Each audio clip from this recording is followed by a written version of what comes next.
കഴിഞ്ഞ വീഡിയോയിൽ പറഞ്ഞു നിർത്തിയില്ലേ, അതിന്റെ തുടർച്ച നമുക്ക് ഈ വീഡിയോയിൽ കാണാം. ഞാൻ കഴിഞ്ഞ വീഡിയോയിൽ പറഞ്ഞില്ലേ, നമ്മൾ ഇറങ്ങി വരുമ്പോൾ നേരാവുന്ന ഇപ്പൊ ഏകദേശം ഒരു 11-12 മണിയായി കാണും. ഞാൻ ഒരുക്കവും കഴിഞ്ഞ് കുട്ടിയും ചട്ടിയൊക്കെ എടുത്ത് കാറി കയറി വന്നപ്പോഴത്തേക്ക് അത്രയും സമയമായി.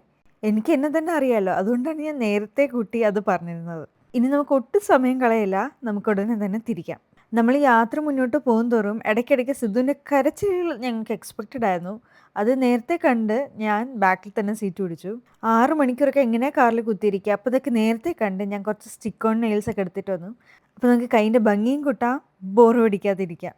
ഒരു പോയിന്റിലെത്തിയപ്പോൾ നല്ല ബോറടിച്ച് പീക്ക് പോയിന്റിലെത്തി. അപ്പോൾ ഞാൻ വിചാരിച്ചു എൻ്റെ കൈകൾ ആ സ്റ്റിയറിംഗിലേക്ക് കൊണ്ടുവരാമെന്ന്. അങ്ങനെ ഞാനൊരു 1.5 hours ഞാൻ ഡ്രൈവ് ചെയ്തു. ഇപ്പോഴേക്കും ഞങ്ങൾ ഓൾറെഡി ജർമ്മനിയിലേക്ക് കയറി ആൻഡ് ഹാഫ് വേ ആയി. അതുകൊണ്ടൊരു കുട്ടി ബ്രേക്ക് എടുക്കാമെന്ന് കരുതി കാറും അങ്ങനെ ചാർജ് ചെയ്തിട്ടു. നമുക്കൊന്ന് ചാർജ് ആവാം. സിദ്ധുട്ടിക്ക് ആക്ച്വലി ഞാൻ നല്ല ക്യൂട്ട് ഔട്ട്ഫിറ്റ് എടുത്ത് വെച്ചിരുന്നതാണ് വരാൻ നേരത്തെ ഇടിക്കാൻ. അപ്പോഴത്തേക്കും ആള് നമ്മൾ വാങ്ങിച്ചു വെച്ചിരുന്ന ഈ ജേഴ്സി ഇങ്ങനെ കണ്ടുപിടിച്ചു. പിന്നെ വീട്ടിൽ ഫുൾ വാഷിംഗ് ബഹളായിരുന്നു, ഈ ജേഴ്സി തന്നെ ഇട്ട് വരണമെന്ന്. ആ പോരാട്ടത്തിൽ അവൻ തന്നെ വിജയിച്ചു. അതാണ് ഈ പ്രഹസനങ്ങൾ നിങ്ങൾ കാണുന്നത്. അവസാനം നമ്മുടെ 7 hours ജേർണി കഴിഞ്ഞ് നമ്മൾ ഹോട്ടലിൽ എത്തി, ചെക്ക് ഇൻ ചെയ്തു.